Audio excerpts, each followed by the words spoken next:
in quite well positioned. So probably this is one of the reasons. Thank you very much, really. Well, as I said, I'm Spanish, so we like improvisation and to make some surprises from time to time.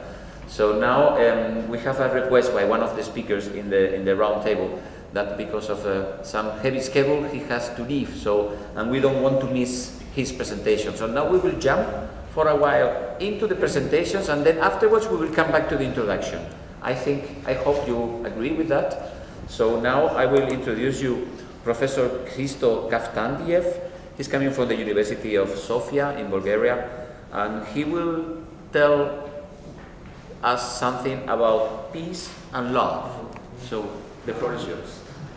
My president, thank you so much. You are the greatest, and also this very beautiful Serbian girl, and also the technical support is just great. Dear friends, I'm so sorry to interrupt the schedule, but it's typical Bulgarian behavior.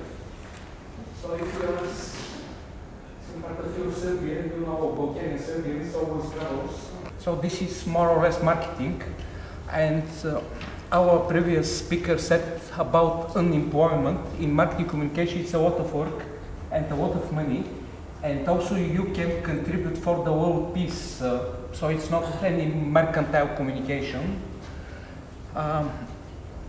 At the beginning, Axe, maybe you know this shampoo, it was working in the strategy of so-called male chauvinistic peak, sex, but after some years of huge development, contact with ACPD, etc., so they started to go to some, how to say, very high human values. So it's not sex, it's relationship, it's struggle for peace, etc. And there was campaigns, the exact example, what is the perfect connection between the marketing communication and world peace. I know you're students and you are very bored of some verbal presentation, etc. So we are going immediately to the commercials of this serial. The first one, you know, male attitude is also always connected with aggression. If it is aggression, it is war. So maybe the best persons about peace are women, especially the beautiful one.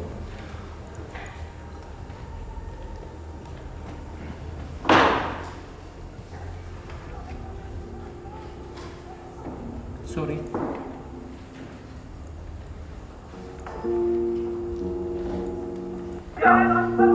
Let's go.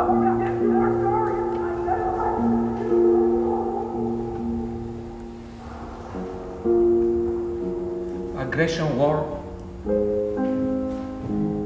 beginning of Second War.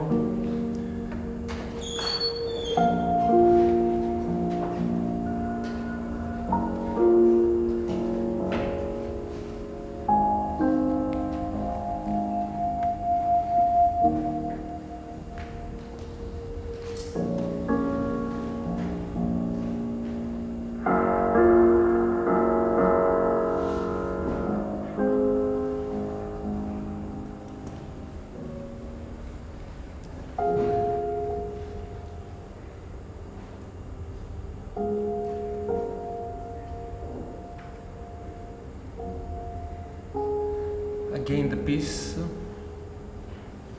So it was initiative of...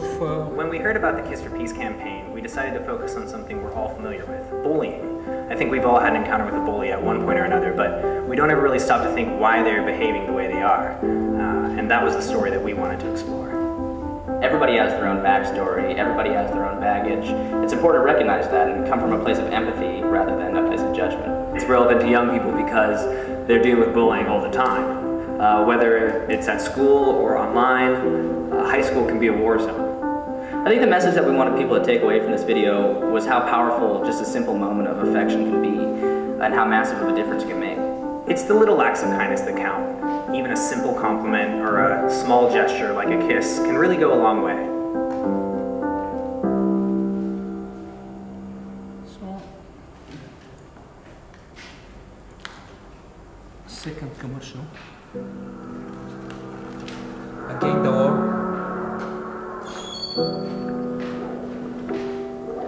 Many type of wars.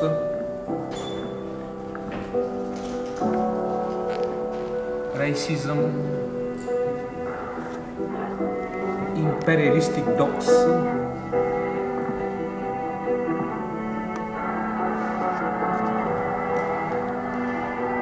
Beautiful student from Belgrade or from Bucharest.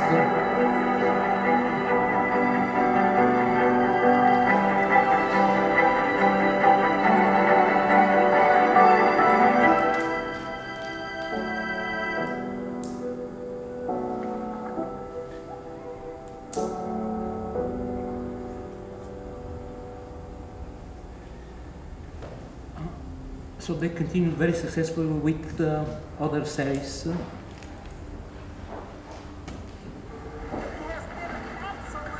Against the war.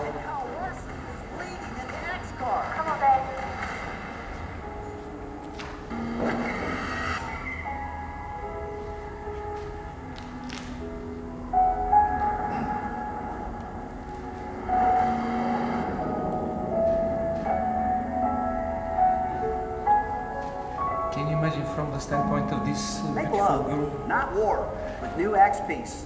And you see, for example, the packaging is also branded with the sign of war, of peace. Every day we're overwhelmed with images of war, hate, and violence. We've seen enough war. We wanted to show the world something different. We wanted to share images of love and encourage others to do the same. Today, we gather to share a kiss.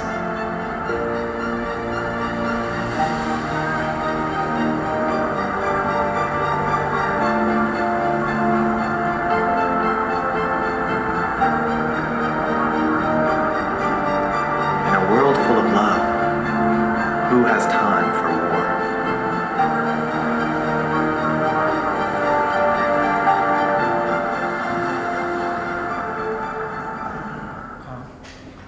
My name is Tyler Funk, and I'm the director. This already appeared.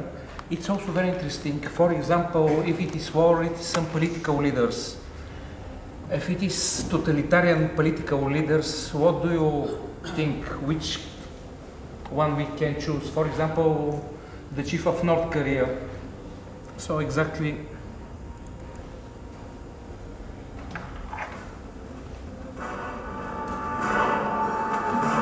Military songs.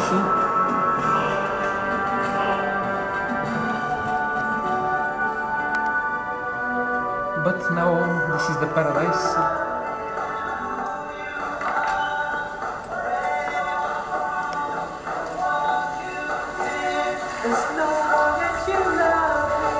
Make love, not war. There's no axe peace. As you see, and maybe definitely the best one, this is the masterpiece.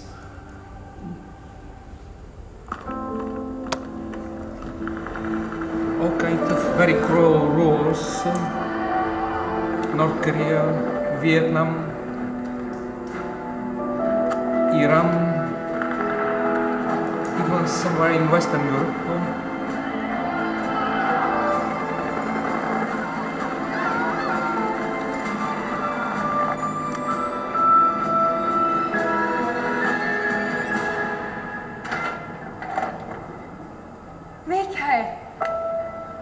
Again the peace. Farewell to weapons.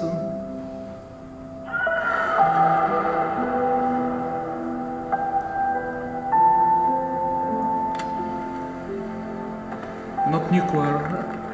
Make love, Suitcase. not war. With new axe peace. But what is even more interesting, and this is the end of the presentation, so they managed to connect this campaign with initiative of United Nations. Maybe our friend already knows, one day peace. So some person managed to make that one day there will be no war, and they managed to connect the campaign with this UN initiative. So you see, marketing communication and idealistic communication can work together, and some of you even can make a lot of money, not only idealism, which is the perfect thing for Bulgaria's standpoint, making money.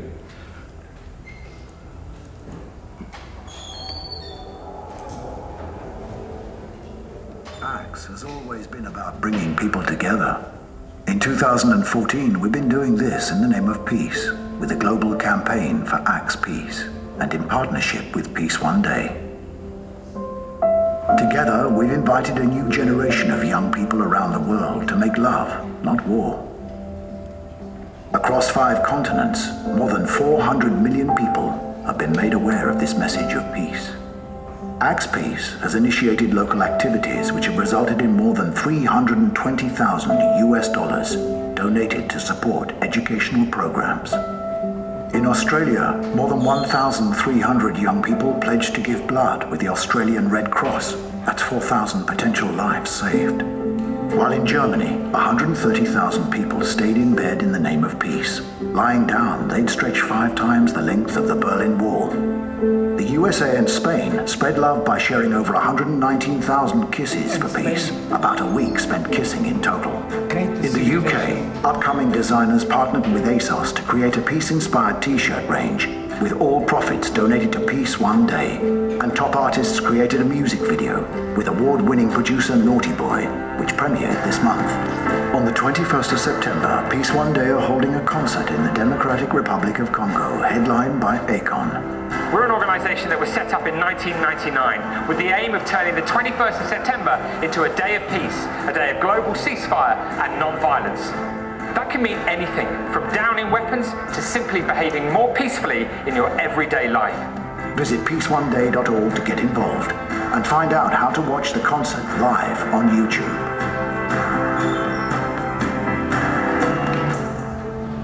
So, also the birth rate was growing after the campaign, which is also excellent for the world peace. Thank you very much for your attention, and I hope you will follow the initiative of ACTS young people. Thank you very much. Hvala puno.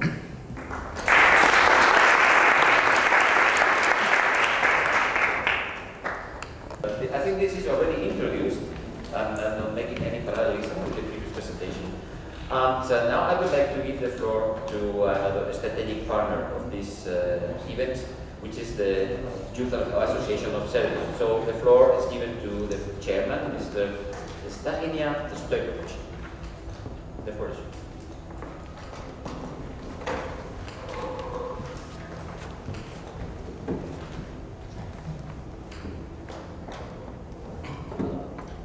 Vaša ekscelencijo, uvaženi profesori, draga omladino, zadovoljstvo mi je što mogu da vas pozdravim ispred Omladinskog saveza Srbije i ispred Ministarstva omladine i sporta. I želeo bih pre svega da vas posavjetujem da sa ovog foruma odete sa mnogo znanja koje ćete preneti svojim kolegama u vašim gradovima i zemljama. I želim, bit ću jako kratak, samo da vam kažem da se nadam iskreno i da polazim sve nade u vas da ste vi nova generacija koja će promeniti granice Evropske unije. Hvala vam. Okay. I will try to translate it.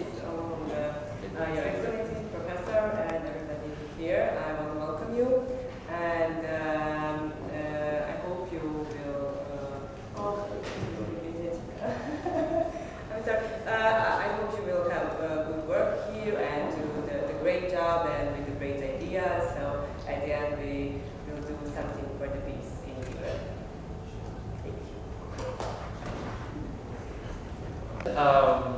Last but not least in this introduction, we will give the floor to Professor Tauno Kekále. Yeah, I hope I pronounced it okay. The floor is yours.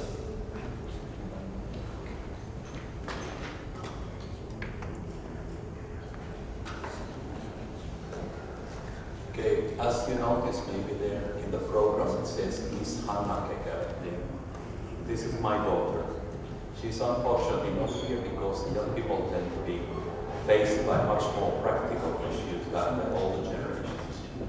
I have lots of time to spend with ECPD. My daughter has to work and earn money to pay for the house that she has bought. And this is why she cannot be with us.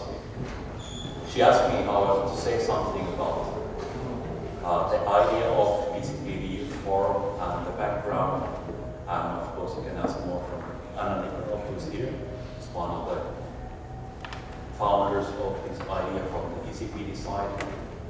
We have had these Peace and Reconciliation conferences for 10 years now. This year, this morning and yesterday marks the 10th anniversary of the Peace and Reconciliation Conference. The first years, there were mostly people older than me involved. They were discussing whose fault everything was. They were not coming much forward. A couple of years ago, I took my daughter and one of her student friends from the Åbo Academy University in Vaasa, Finland, political science students, to one of these conferences to see if they would find any idea for the final thesis from the speeches of the conference. Actually, both of them wrote a thesis about their situation. So we know something about that now from first-hand research also in Finland. But a couple of years ago also they were thinking what is strange is that the voice of the young generation, the voice of the future is missing here completely. And they started to discuss with Director Ostrich and later with Anna also, and the ECPD part of this youth forum is then the result. I have done some research on cultures, and in one of those pieces of research I happened to divide the culture in people who were working in companies already before the economic crisis in Finland 1992 and the people who were hired after 1992, the younger generation. And while discussing their underlying beliefs of how life works and what happens and what is good and what is bad, the values, it was very clear that the older generation thought that the old ideas were always good, partly because they were old. It's maybe better not to do anything than to do something that might be risky, according to those people. Mostly my age, 50 plus. And then the younger generation who had come into the companies in the very bad years of 93, 94, 95, when unemployment in Finland also was about 20%. They somehow had the idea that they must fight the way up from here. And it's worth trying things. Since then, I've had the idea that was a bit shocking to me also because I thought I knew everything and always had the right opinion on things. That it might be good to let the young people form the future because they will live most of the future. We are fighting against becoming old and dying away. The young people are fighting against practical issues like where to get money from. My friend here talked about the unemployment. I've been to Spain, I went to Andalusia, where the unemployment for youth is 51, 52%.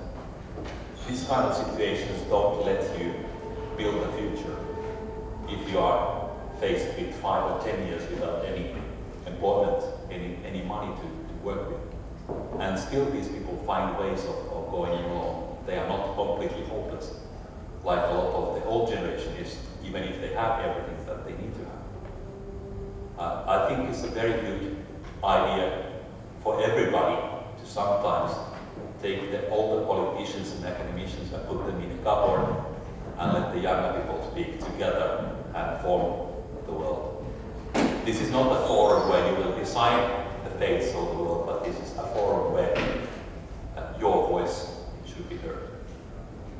I think something like this is what Hannah wanted me to say. She also said that I would have a joke in the end. I don't unfortunately have any. So I will just wish you all the best for these days and hope that something very good, except for wonderful relations between you people across the countries and across the borders. Something good will come from these 2 days that will change the world and make it a better place. Thanks a lot.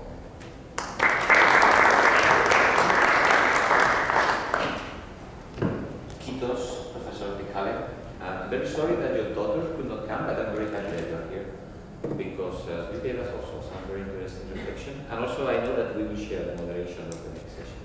So it's been there. It's a pity that Miss Anne-Sophie Barren cannot come here because we have a, but there's a very interesting group from Finland anyway. Thanks a lot. Well, this is the opening, the introduction. In any case, I think that most of the speeches were quite full of arguments, reflections, so we could say that already we have begun to put some things on the table that I hope will be taken into account by you in order to discuss a little bit at the end of the session. In the program it says that we have a coffee break, is that right? No, we'll have coffee break at the end. At the end? Okay, better, then we can proceed. Yeah, in the middle of the... Yeah, between one... Then we will bring it here. Ah, okay, perfect. So then we will go directly to the first realization. We have taken the name of the role of new generation in policies and diplomacy. So far, so good. And we were asked, the moderators, to make an introduction, another introduction. So at the end, so much introduction is probably a compendium, but I hope that we will keep some ideas for later on. Then I was asked even to make an abstract of my introduction, and I have some tendency to talk sometimes too much. I think it's much better than developing the abstract.